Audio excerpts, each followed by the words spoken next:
listening and watching. It is my real pleasure to welcome back to AU Rabbi Delphine Horvilleur.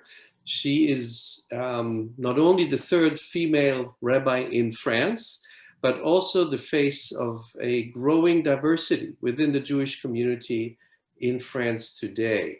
Rabbi Horvilleur worked as a journalist for the French television, serving notably in the Middle East office in Jerusalem.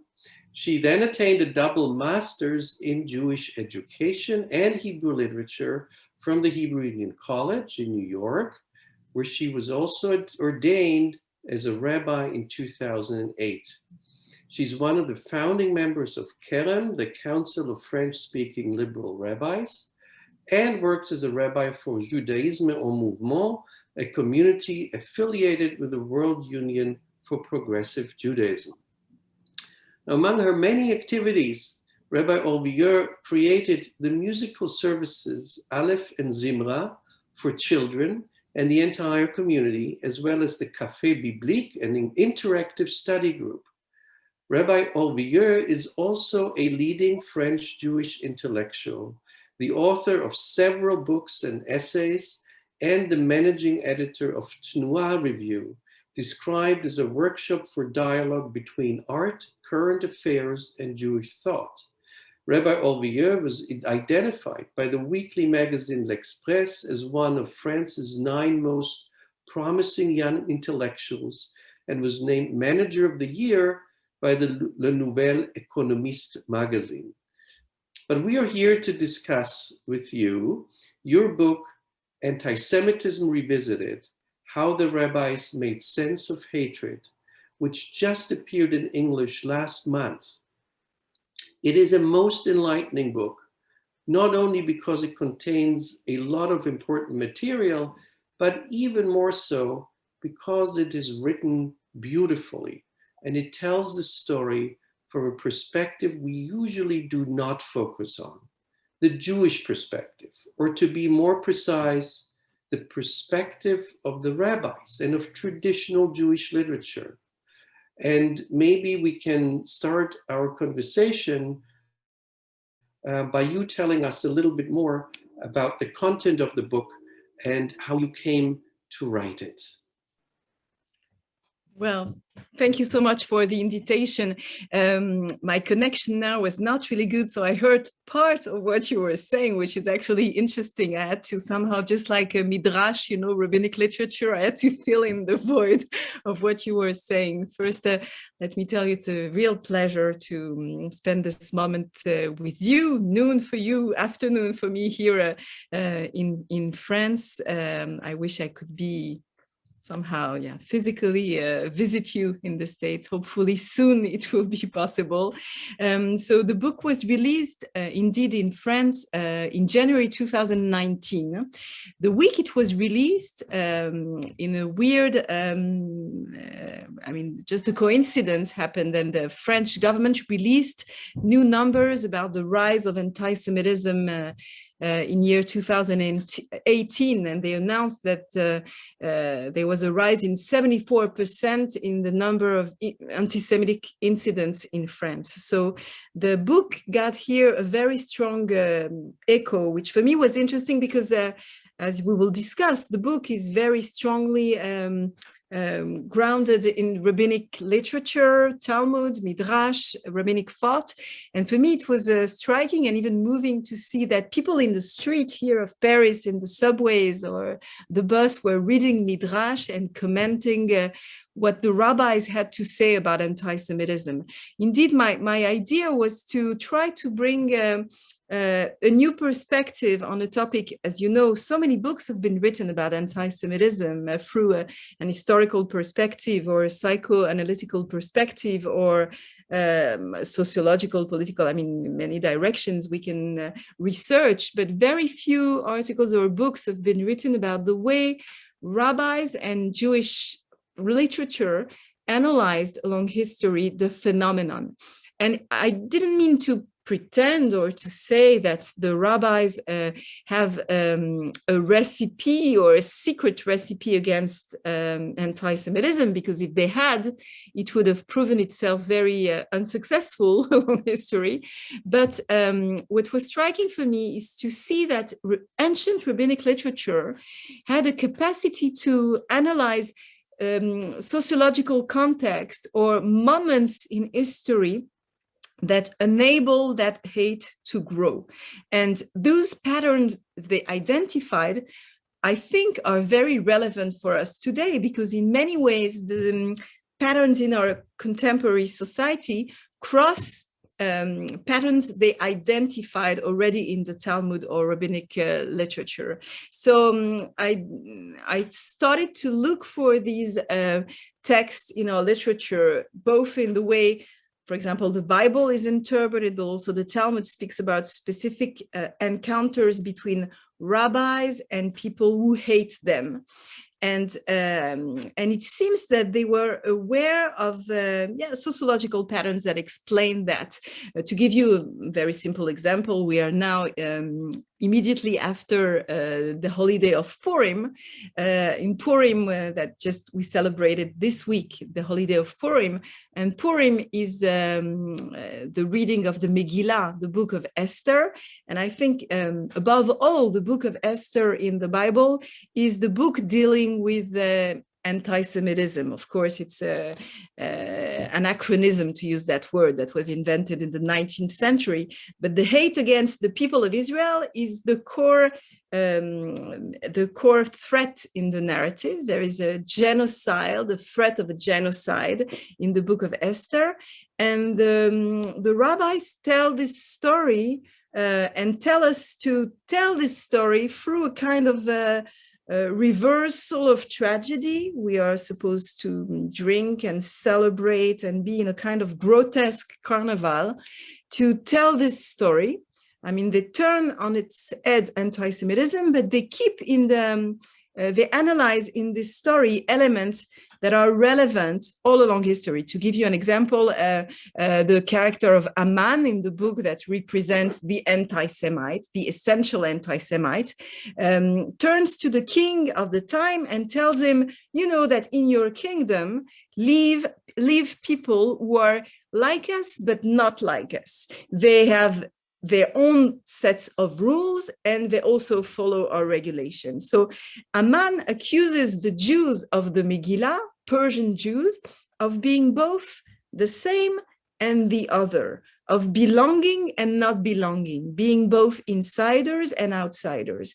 And this phenomenon sounds very familiar to us, to anyone who explored, of course, anti-Semitism along history, but also people who listen today to anti-Semitic rhetorics recognize a very familiar voice. Jews have always been accused of being both the same and the other, of being too much like us, but not enough like us. They are indeed attacked when they behave differently or dress differently or marry differently or eat differently, but they're perceived as even more subversive and threatening when we cannot identify exactly who they are. They're supposed to be more discreet, or they're accused very often of blurring frontiers, of being an element of contamination and porosity in our society. And as you can imagine, in a context of pandemia and obsession, of course, with contamination, suddenly this rhetoric, this anti-Semitic rhetoric, gets different tonality for us, but it was true all along history. They have been accused of being agents of contamination, of enabling porosity in our midst, or being themselves the contaminative power. Of course, we can hear it in the Nazi rhetorics, the way we can hear it in many other anti-Semitic discourse. I always have in mind, you know, what the killer in Pittsburgh claimed when he stepped into the synagogue 2 years ago in the United States, when people tried to analyze his motivation, if I can say. He said he accused American Jews of letting foreigners or migrants enter the soil and pollute the American soil or territory. You know, this element of contamination is always very strong. And the rabbis warn us of specific conditions in society that are activated and tend to provoke a growth in anti-Semitism. One of the patterns they identify also, specifically in the Talmud, is the fact that people who, they seem to tell us, and I think it's particularly relevant for today, that when a society or a group or a family or an individual becomes obsessed with purity or authenticity, becomes obsessed with its authentic identity, being true to yourself and your history and the purity of your origins. So you'd better be worried, because generally anti-Semitism is around the corner. This obsession with integrity has always something to do, and the obsession with purity has always something to do with anti-Semitism. They also warn us of a common phenomenon and pattern between misogyny and anti-Semitism, which is also something interesting to explore, and I try to explore it in the book, the fact that Jews and women have always been accused of the same things. You know, always Jews were accused of being unreliable and loving money and loving to be in contact with powerful people. All these elements are common to misogyny. That's what we accused women of, and Jews. So I develop in the book also, I try to dive into this and try to understand what the rabbis do with that, with the idea that they are aware that they never represent, Jews never represent classical virility, and a society that feels threatened by femininity will probably also feel threatened by Jews. So those are part of the elements I'm trying to dive into in the book, to explore different direction and try to think what it can teach us and how it can be relevant for today. Maybe I stop here for a moment, or do you want? Sure, thank you. I think you gave us a very good sense of what the book is about, and so much more, I should say. And when you mentioned the women and Jews, you have a whole section in the book where you also show how anti-Semites often try to turn Jews into a feminine group. You actually, and let me just start maybe with the original title of your book, in French, because it is a play of words. I'm moving with what I'm talking because the connection is not really good. So excuse me, I'm changing places. I hope it's not too disturbing for the audience. I'm trying to find a good spot to talk. Yes, sorry. Let me talk a little bit in the meanwhile until you find your place. So in French, it was called Réflexions sur la question antisémite, which is a play on Sartre's book, Reflections on the Jewish Question, and you call it Reflection on the anti-Semitic question, or the anti-Semites question. And you mention that in his book there was also a mistake, where he called a Jew by the feminine art, or he called he says un homme instead of un homme, which is the feminine article. So I don't know if you want to say something about this whole aspect of feminization of Jews, which anti-Semites have played with for a long time.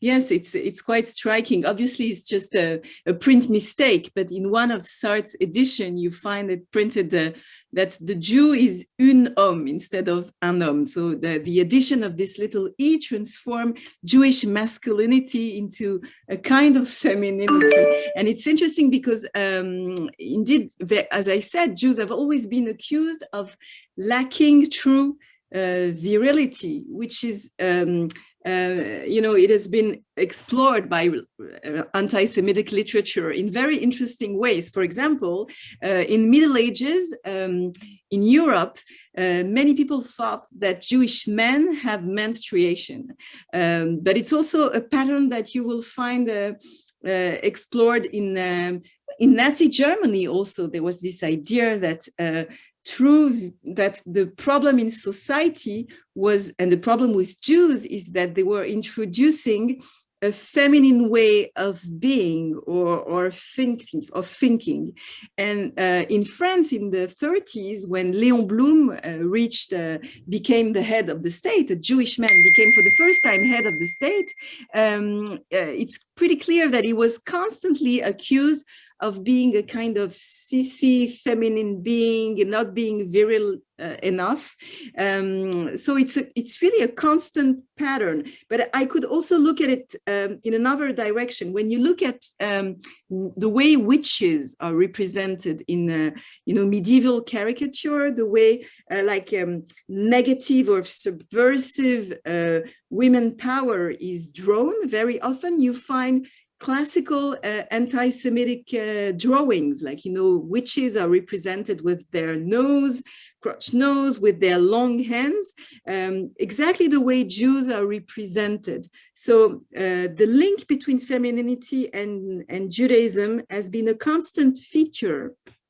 And what was interesting for me is that the rabbinic literature and the rabbi seem to be aware of that, and in a way they do play with that pattern. Well, I was talking before about Purim and the book of Esther. It's interesting that the counter character to the villain hero, to the anti-Semite, is not a Jew, but a Jewess. It's the book of Esther, and she's the one who plays the counter power to anti-Semites, anti-Semitic discourses. So this femininity is taken into consideration by our sages in very different ways. And in the Talmud, for example, when the surrounding power is the Roman and the Hellenistic world, the rabbis develop interesting considerations about rabbinic masculinity being a different type of masculinity, far away from the virile weapon and muscular weapon. They do invest maybe as a reaction to Rome.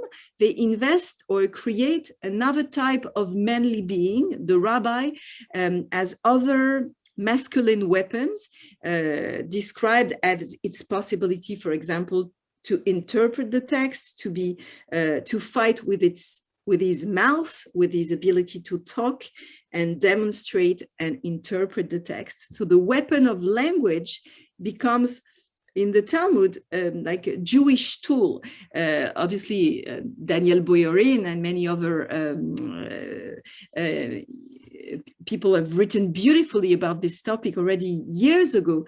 But I think it's interesting in the context of a new waves of anti-Semitism, as we call them today, to listen to the genderized or sexualized elements of this new anti-Semitism. I can give you a very contemporary example, a recent example of that. In France, in recent years, actually, before COVID started to change our life, every weekend in France, we had to live with what we call here the yellow, les gilets jaunes, the yellow vest demonstration. People started to demonstrate against Macron and against the French government every weekend wearing yellow vests. And obviously in a democracy, it's totally legitimate to especially in France, to demonstrate against the government and the current power. But in a weird manner, very, very fast, the slogans evolved to make room to anti-Semitic slogans in a very surprising way. The contestation against the power flirted with, obviously not all of them, but some of them flirted with anti-Semitic rhetorics. And in an interesting manner, the rhetoric was very often sexualized or gendered. For example, you could see here and there, suddenly on the walls was written that Emmanuel Macron is the prostitute of the Jews, or is of the Zionists, all these rhetorics confusing but also sexualized rhetorics appears. And I think we really need to pay attention to this as it's so relevant for today. And it was also a very prominent tool of the Nazi language, of course, in the Stürmer and all of those virulent anti-Semitic journals. The sexual component was always played a big role. But let's go back for a moment. We'll come back to contemporary place. What I really like about the book is that you talk a lot about the ancient period, but it reads as if it is really relevant for today. And you already mentioned the Esther story in Haman, but also, for example, a discussion, a Talmudic discussion about a story about a rabbi and an emperor, where maybe you can tell about it. Whatever you do is wrong. If you bow to the emperor, you might be punished. But if you don't bow to the emperor, you also might be punished. Yeah, it's almost a funny story. It could be a Jewish joke in the Talmud. There's a story of the emperor. A Jew goes by the emperor and salutes him, and the emperor tells him, "Who are you to talk to me?" And he kills him. And then another guy doesn't salute him, and another Jew, and he says, "Who are you not to salute me?" And he kills him. And so one of his counselors asks him, "But what is your logic?" And the answer is in the Talmud, the emperor answers his counselor, "Who are you to tell me how to get rid of my enemies?" But also, obviously, what the rabbis teach us for this story is that you shouldn't look for true logics in anti-Semitic minds. Indeed, anti-Semites have accused Jews of being always one thing and the exact opposite. As we know, Jews have been accused of being too rich and too poor, as manipulating the power or threatening the power, as being the system or being against the system, as being too communist or being too capitalist, as inventing Jesus but not believing in Jesus, as being too patriarchal or as being too feminist. I mean, we could go on like this for ages. I mean, Anti-Semitism always says much more about the anti-Semite than it says anything about Jews. We know it because they can be, according to the context, they can be always accused of one thing or the other. But what remains true, and I think is the most, for me, relevant thing for today, is really this awareness. I mean, we are asked to be aware in our text that each time people become obsessed with being authentically themselves is a threatening time, because very, very fast, the Jew will be the noun or the name of who, from their point of view, prevents them from being truly themselves. You know, if you are convinced that there is a way you can be purely faithful to your identity and you can describe this authentic identity as a way to decontaminate yourself from otherness, if I can say, then you can be pretty sure that very soon you will meet the Jew as the way you fantasize it as being the one who prevents you to reach wholeness, completedness. And I think this is particularly politically relevant for today, because we witness constantly how Jews are particularly perceived as being this blurred identity agents. And in this way, I think this is why anti-Semitism is a bit different from racism. It's a bit controversial to say that, because obviously we need to fight racism with the same strength and determination as we fight anti-Semitism. But we also need to acknowledge that those hatreds are not necessarily built on the same mental patterns. It seems to me that racism is very often the hatred of the other because he's other, or because I perceive him to be below me, under me, or less than me. Whereas anti-Semitism is a bit different, because very often you accuse the Jew of being both insiders and outsiders, being like me and not like me. And also very often Jews are accused not of having less, but of having more. They're often accused of owning something, having something that should be mine, as if in a way their very presence was the proof of the fact that I've been, usurped. Can you say in English usurp, or like usurpé? I don't know, like something has been stolen from me. It had to be mine, but suddenly what I lack, or the failures of my life, that create an existential crisis, obviously, are suddenly pushed in the Jewish responsibility. You know, they're accused of owning something that should be mine, and therefore of being more than and not less than me. Yeah, it is. And you mentioned that joke as well, and I usually tell it to my students too. When two Jews sit in a bus in Berlin in 1935, one reads the Jewish paper, the other reads the Nazi paper, and then he says to the one with the Nazi paper, "Are you crazy? Why are you reading the Nazi paper?" And he says, "Well, in the Jewish paper, they talk about how terrible it is for the Jews, another synagogue destroyed, more Jews emigrating, more Jews hurt. If I read the Nazi paper, they tell us all the Jews are rich, we rule the world. So I'd rather read that," right? That kind of, the Jews, of course, always also responded with jokes, and that is one of the responses. Absolutely. It's a tool of resilience that has been so powerful, this ability to tell our story, not simply through the lens of victimhood, but suddenly re-owning our story as true actors of what is and what could be, is a very powerful tool of resilience. And I think Jews have been able to do that sometimes with a lot of chutzpah, doing, a classical Jewish joke is an anti-Semitic joke, told by Jews with much more humor. You know, it's much more funny when it's told by Jews. But it's interesting that we were able to take into consideration what we were accused of, and transform it into our true identity. This is why I think Sartre is both right and wrong when he says what he writes in Réflexions sur la question juive.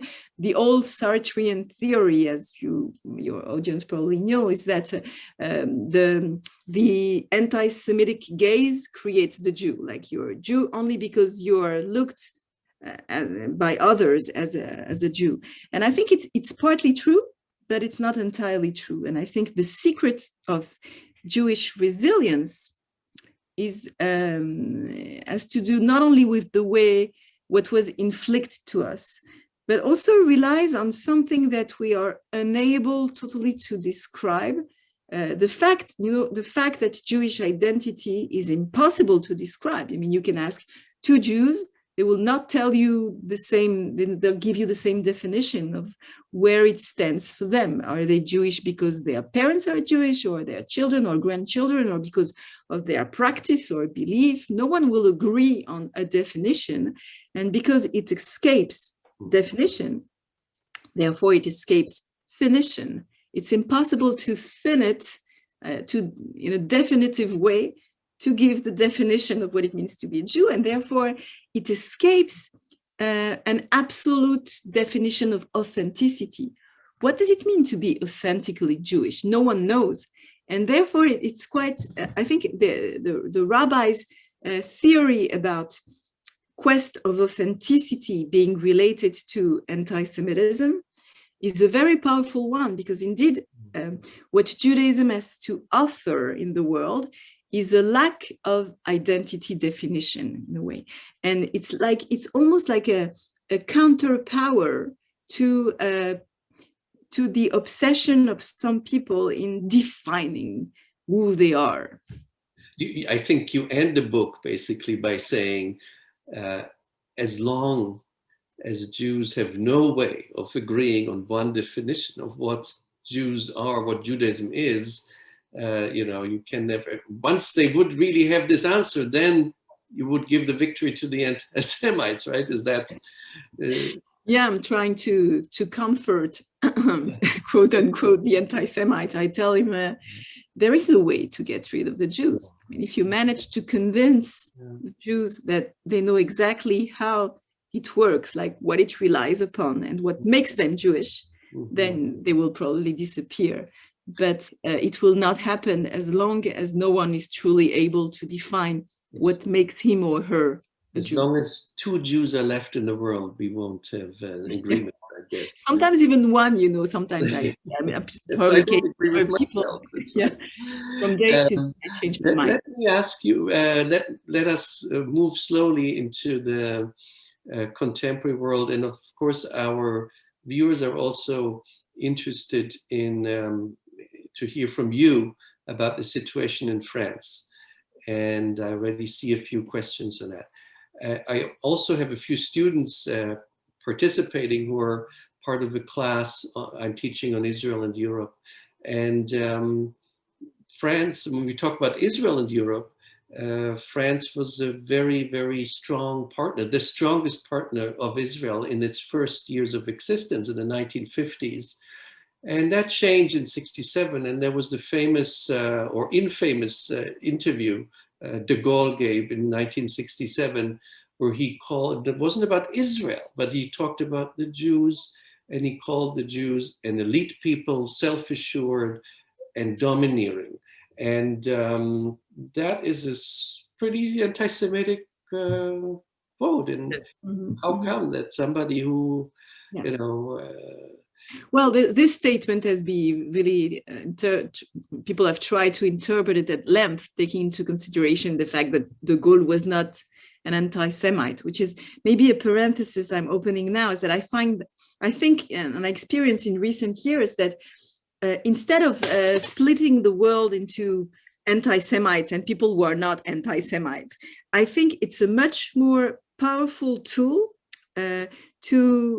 instead to identify moments when around us, people who are not anti-Semites start to speak an anti-Semitic language. And it's not exactly the same thing. I think the language, that's the best metaphor, allegory I could find, the language of anti-Semitism sometimes haunts us individually or collectively. Sometimes it's as if, you know, through language, people were opening a kind of Pandora box where traditional patterns of classical anti-Semitism are talking through them, sometimes without their absolute consciousness. It's as if, you know, something was played in a kind of subconscious way. You know, when people start to speak about Jews and money, power, control, domination, they're not always aware that they are opening this Pandora box,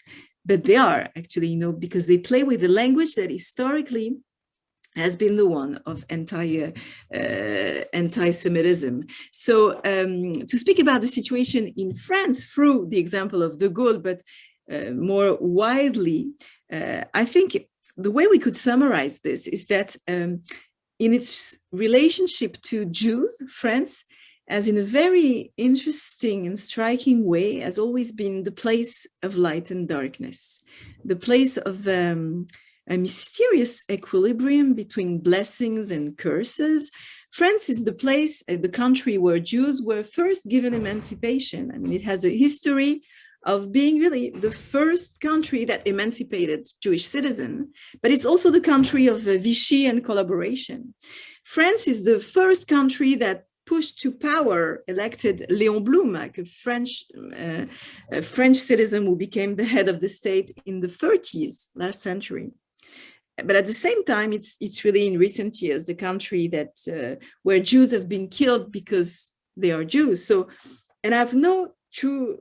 It's a spoiler, and I'm sorry about that. I have no true explanation about it. But French history is a very weird combination of moments of light and darkness in its relationship to Judaism, and this is where we stand also today. And I'm aware that listening or looking at it through the lens of what was written in the American media in recent years, very often when I speak with my American friends, they describe for me the situation in France as if we were really experiencing a kind of Warsaw in the 30s or something like that.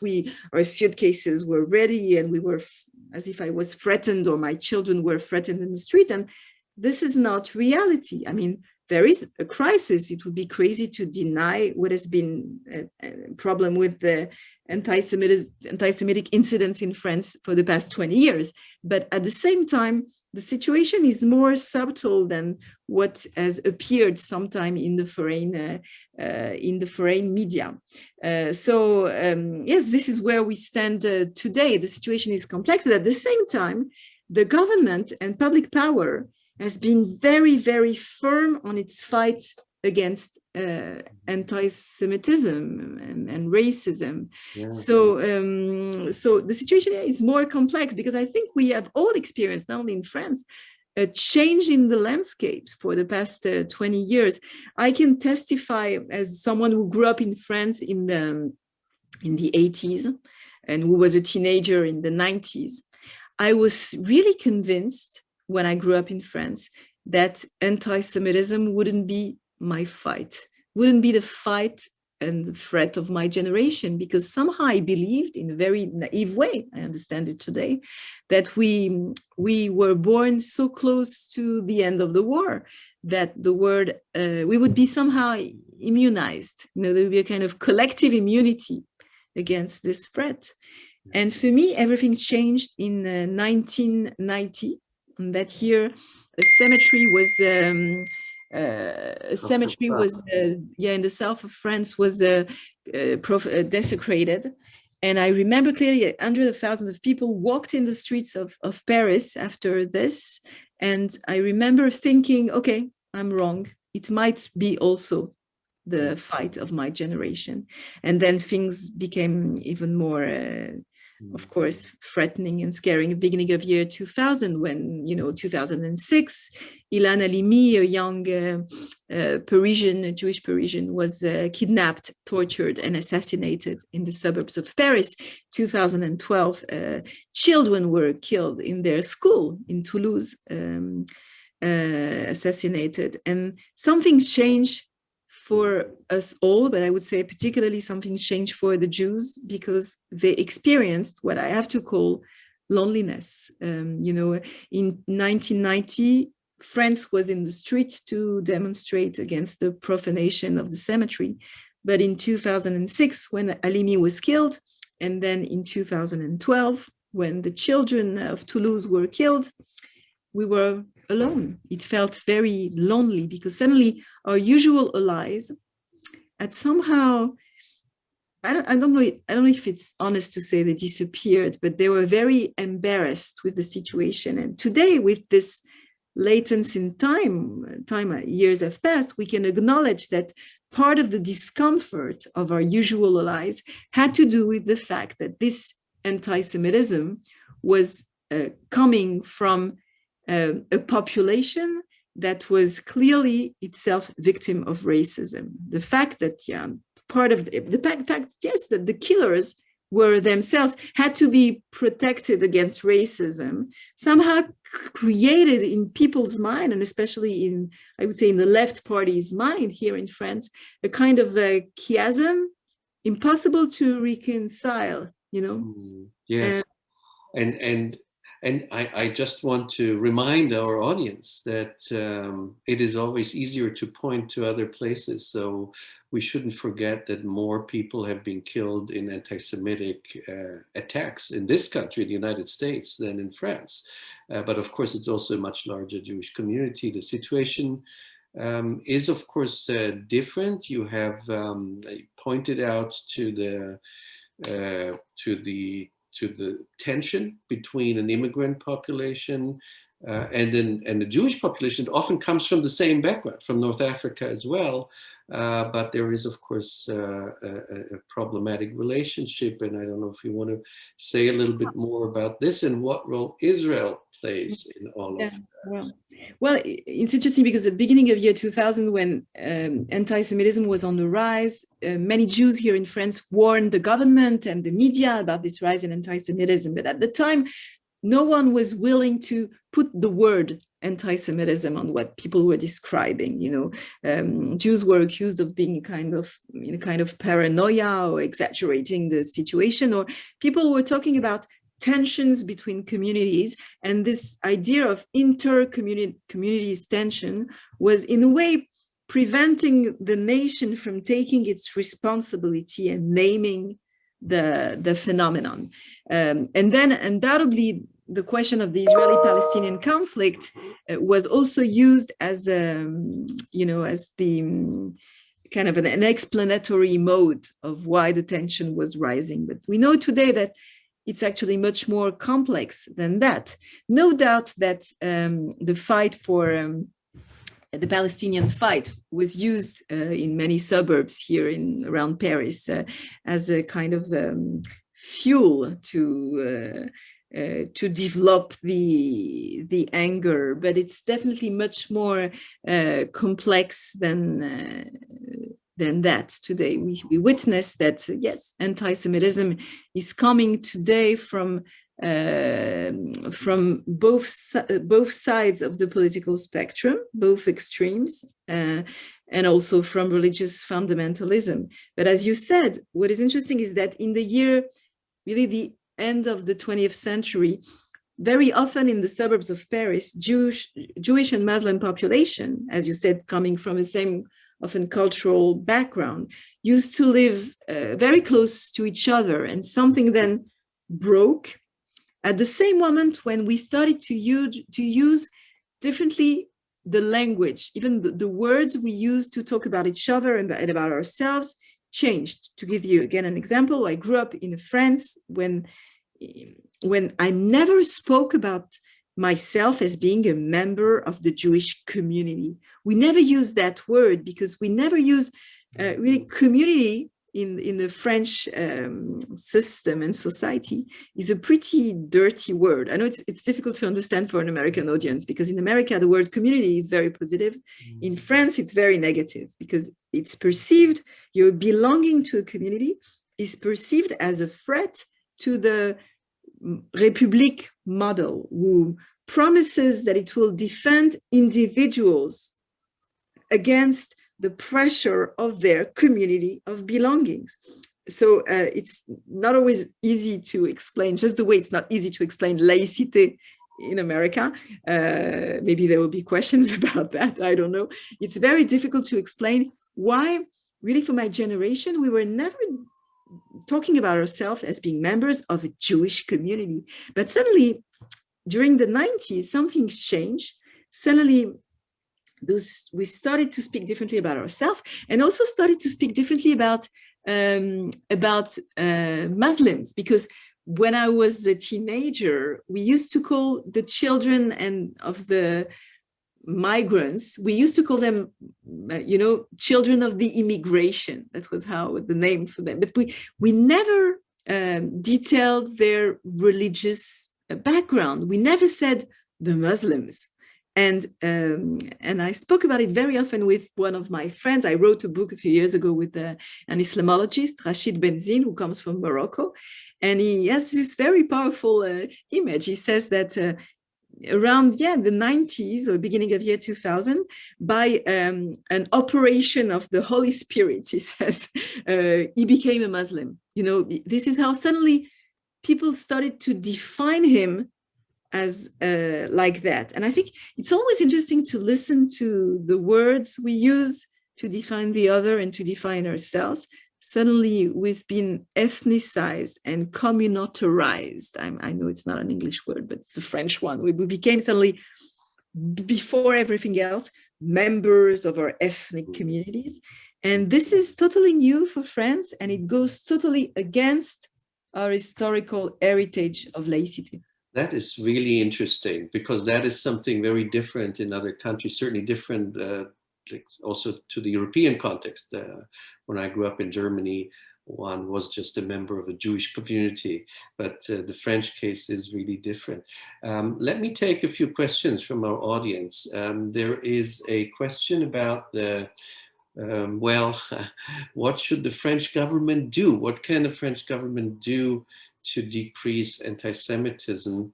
And maybe I'll expand it, not just the government, maybe society is also important. Well, I think anti-Semitism is always, and we really all, not only in France, but all of us should be aware of that. Anti-Semitism is always a rehearsal of a blind violence that will strike everyone. we had this unfortunate proof of that in year 2015 here in France. As you probably remember, in January, journalists were attacked at Charlie Hebdo and Jews were attacked at the Hypercacher. And then in November, the youth was attacked at the Bataclan and in the streets of Paris. And it was the perfect, quote unquote, demonstration that in a way, anti-Semitism is always the rehearsal of a violence that will later target other people. So I think, in a way, you can never fight anti-Semitism if you don't fight a larger rise of hatred in your society. You can never fight anti-Semitism if you don't fight racism, obviously, but other sources of hate. And I think you can never also tackle anti-Semitism if you don't really tackle the issue of obsession with identity. As I said before, what nourishes the extreme, and particularly the extreme rights, that, as you may know, is very close to power in France today, is always this obsession with identity. And unfortunately, sometimes a certain discourse by the left tends to, when it becomes also in its manner obsessed with authenticity and purity, nourishes in a very pervert way the extreme right. So I think you can fight anti-Semitism only when you look at a larger picture, because if not, it's kind of useless. We experienced it. I mean, in recent years, undoubtedly, the French power, the government, the police, the media decided to tackle the issue.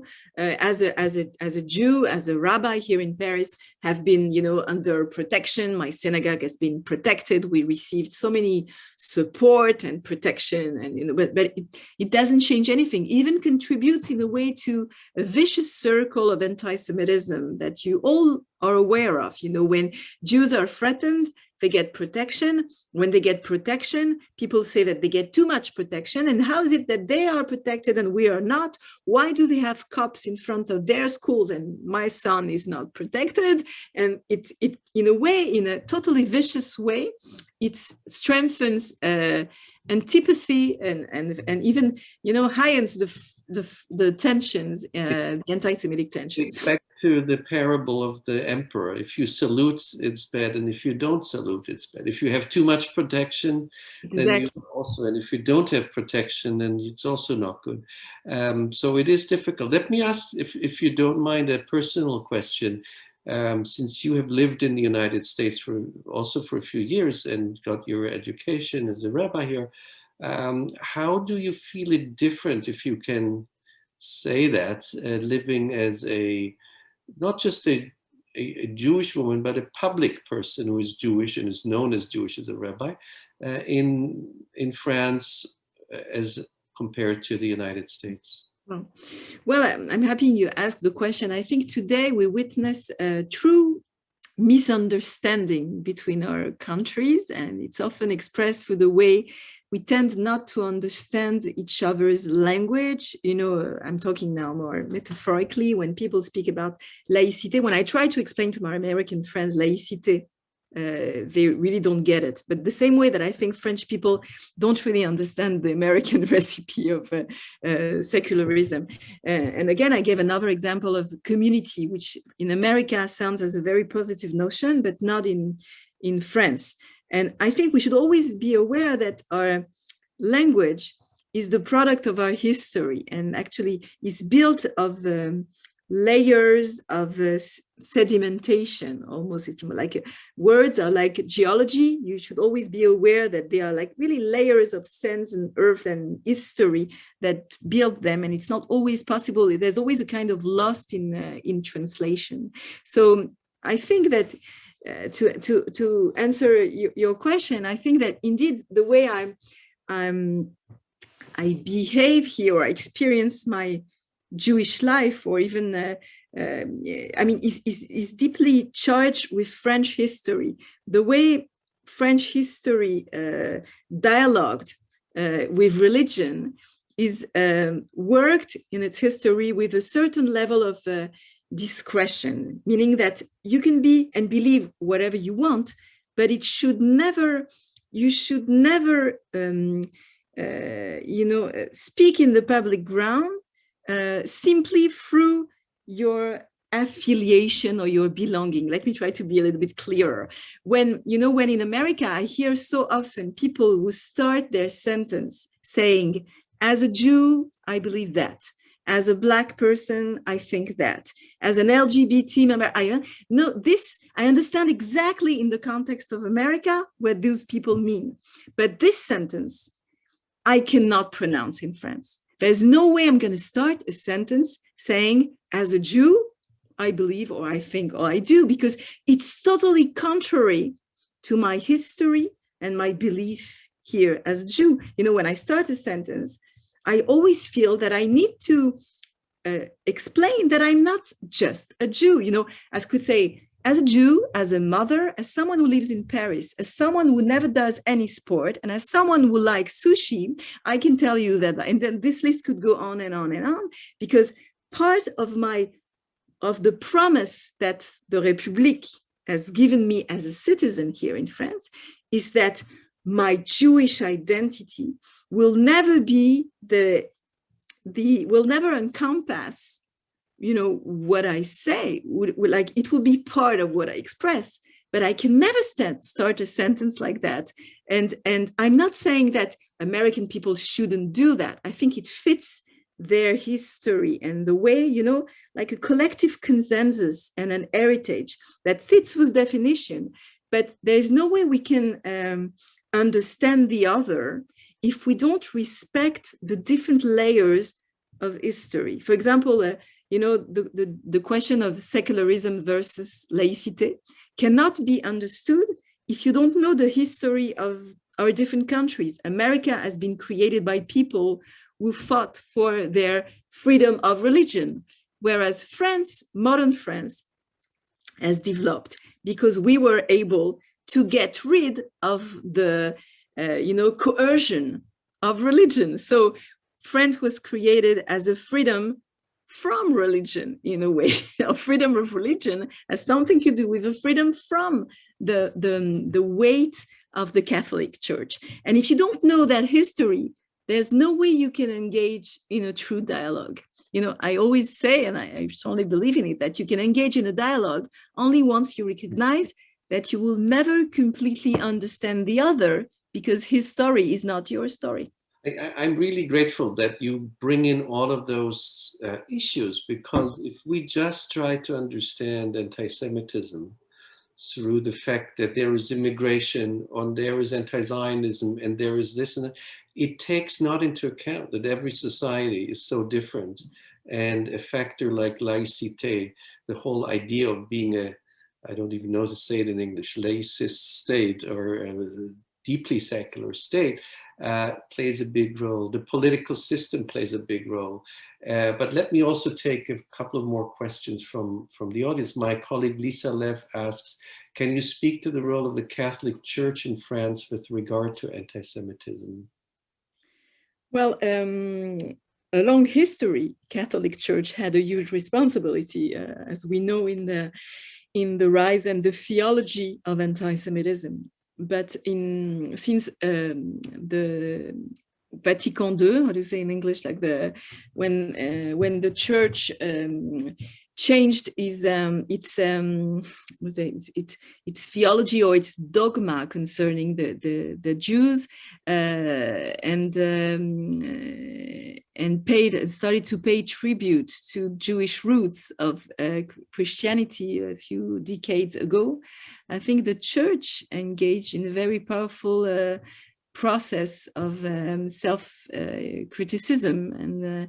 And so I think that today, no doubt that still exists inside part of the Catholic Christian world. Some exists here and there, discourses of anti-Semitism, the way it exists pretty much everywhere. But I think as an institution, through its language, the Catholic Church today plays more a role of appeasement, like really, I think, moving forward. And I think we should really we should really pay tribute to what has been done, I think, at a high level by the Catholic Church and the change in its discourse. Yeah, thank you. Another colleague, Johnson Molino, asked if you could comment on the recent reaction in France to critical race theory in the United States. I know you have also part of your book dealing with issues of yes. Well, this is another perfect example of a lost in translation phenomenon. I think that when we use specific word on one side of the ocean and the other side of the ocean, they don't have the same history and the same weight. You know, for example, when you speak about white privilege in America, you cannot use the same word in France, because when you use the word privilege in France, it links us back to the French Revolution and to the abolition of the privilege.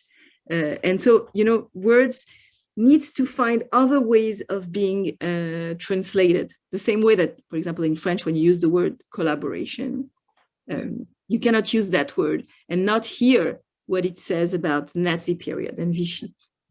So words are loaded, and therefore we tend to misunderstand each other.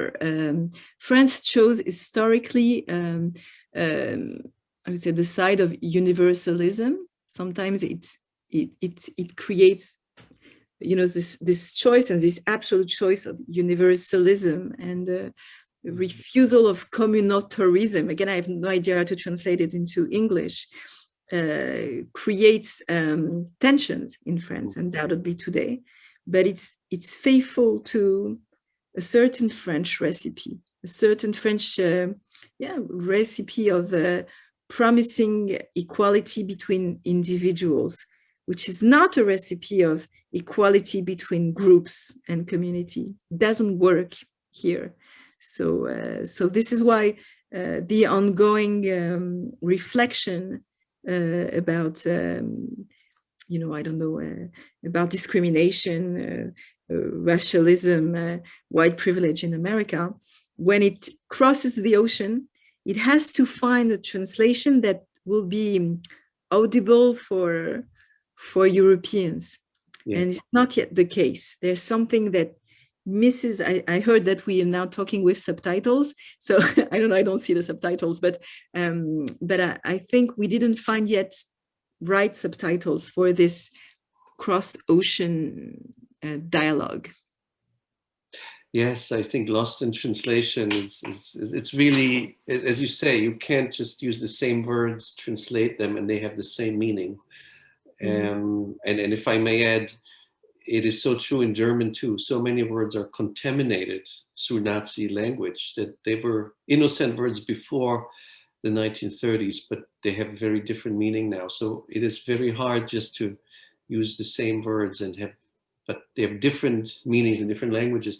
Let me go to one more question from Susan Becker, which is, I think, addressed more to you as a reform or liberal rabbi. There was an important decision today by the Israeli Supreme Court. I know you're just back from going to school and coming back to Paris. I don't even know how much you read about it, but I also just very briefly saw that the Supreme Court in Israel had a decision today recognizing reform and conservative conversions for the purpose of Israeli citizenship. Now, we've had other court decisions before which went into that direction, but I wonder do you want to comment on that? Well, as you said, I was today talking in a high school near Paris, so I was totally removed from the media. I just, on my way back to Paris in my train, I just briefly saw the title, so it's not easy for me to comment exactly this what happened today, but on a more general tone, I think that it's a major struggle. I mean, the fact that there is until today a lack of recognition of the plurality of voices inside Judaism by the state of Israel is very problematic to many of us, because we, in our different places, we when we speak about and experience our Jewish identity in the diaspora, we are so much aware of the importance of pluralism and diversity of voices.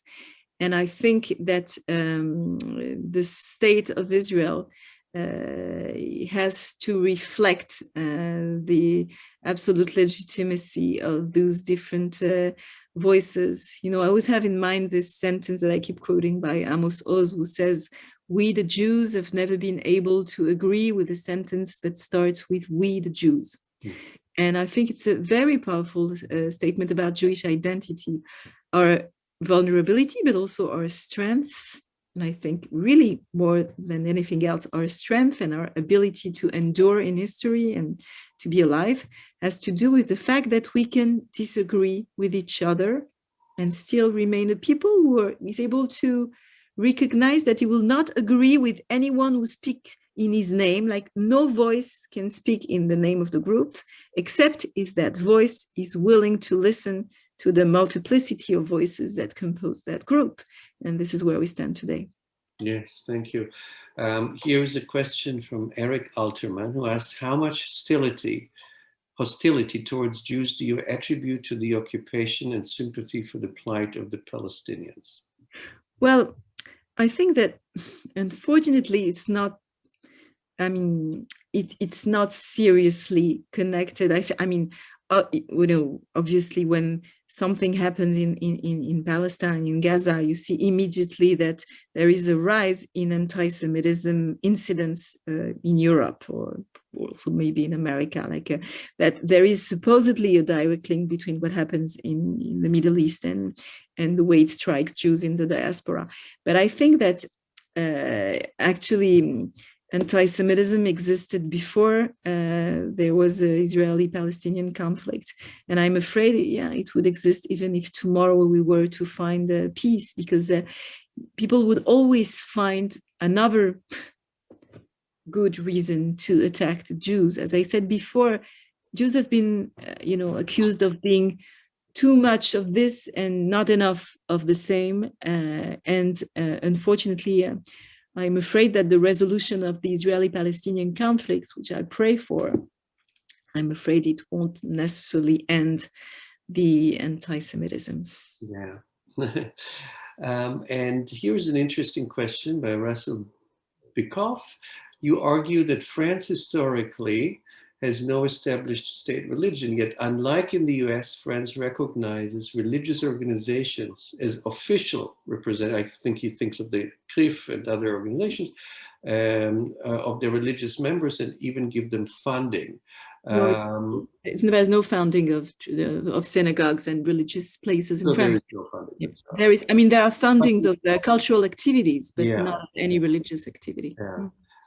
But it's still a different organization, right? You have, since Napoleon, you have the, how do you call it in English? The different representations of the synagogues, and it's very centrally organized.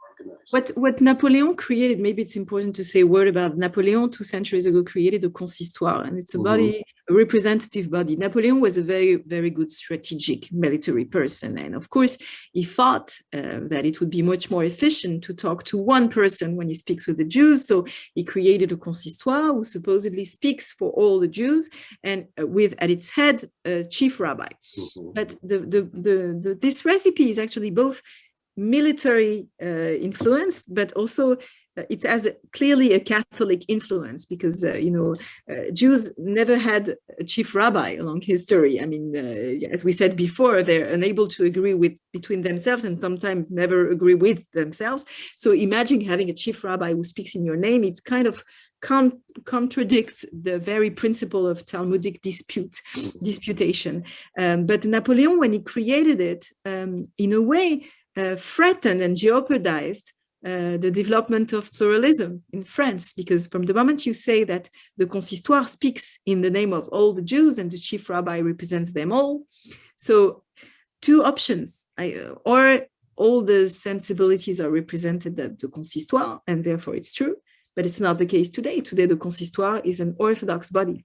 So I, as a progressive rabbi in France, even though my synagogue is probably the synagogue with the most people coming on Friday night to Shabbat service, I mean, it's a large synagogue in Paris, we are outside the consistoire. So we are not represented by the consistoire and the chief rabbi. So in a way, this question of legitimacy is also critical. It's not only in Israel and the Supreme Court, it's very true in Europe also, in France specifically. And my last question, and then I'll let you go. You already mentioned that the far right in France may be on the brink of coming to power, and maybe not, we don't know. But Marine Le Pen is definitely doing well in the polls, and I just wanted to get your comments, and because that party now tries to be very friendly towards the Jews and Israel, but of course it has a whole past, and I would say the background of this movement, which we should all be very suspicious of, to say the least. And how does, I mean, I know there are Jews in France, of course, who vote for this party as well, but how do you see the present? Yeah, well, unfortunately, the Le Pen's family's party has managed to win in the eyes of some a kind of kosher stamp, so it's been kosherized, and the way they processed is a very known pattern, is that they identify a common enemy, so they managed to convince some people, I would say a very minority, of course, in the Jewish community, that they will protect them against, to say clearly, the Muslims or the Arabs, find your common enemy and join me in the fight, and it worked for some people. So that's a big concern. But the bigger concern than that is the fact that, for the past presidential races, the fact that the only option was between, Emmanuel Macron and Marine Le Pen in the second round of the election. Meanwhile, in this confrontation, we always manage to create what we call un front républicain, which I don't know how to translate in English, a kind of alliance of democratic forces, something against extreme right. But it seems today, and it's very scary and frightening, and it was actually the front page of a big newspaper of Libération yesterday, that many people, including people from the left in France, are already saying that they are not sure that in the coming opposition second round of presidential election, that Emmanuel Macron will probably be again against Marine Le Pen. Suddenly they're not sure they will go and vote, which is something new and pretty scaring, because Macron was elected because many people who didn't in the first round of election believed in him were willing to make a kind of, how would you say in English, like to make sure that Marine Le Pen wouldn't pass, and went to vote for him. But if this phenomenon of protection of democratic forces acting together is not willing to act, so we should be very concerned. Yeah. Well, thank you very much. I know you had a long day. Thank you for coming to us. I hope in the future we will have the chance that you really come to us. Yeah. But I really appreciate that you are able, both in what we've heard now, but also in the book, to give not simple answers, but answers that cause us all to think a little bit more about who we are. And now I say we, who we are the society, but also what is Jewish identity and what anti-Semitism really is. And I think you succeed by doing this so well because you go back to many centuries and you go back to the Jewish responses. So I can very much recommend to all of our listeners to read more. And the book is called Anti-Semitism Revisited. And I heard you just finished another book. Yeah, it's released tomorrow in France. Tomorrow in France, about a very different topic, mourning. Next time, well, it's come. I hope it will be translated. Thank you so much for the invitation.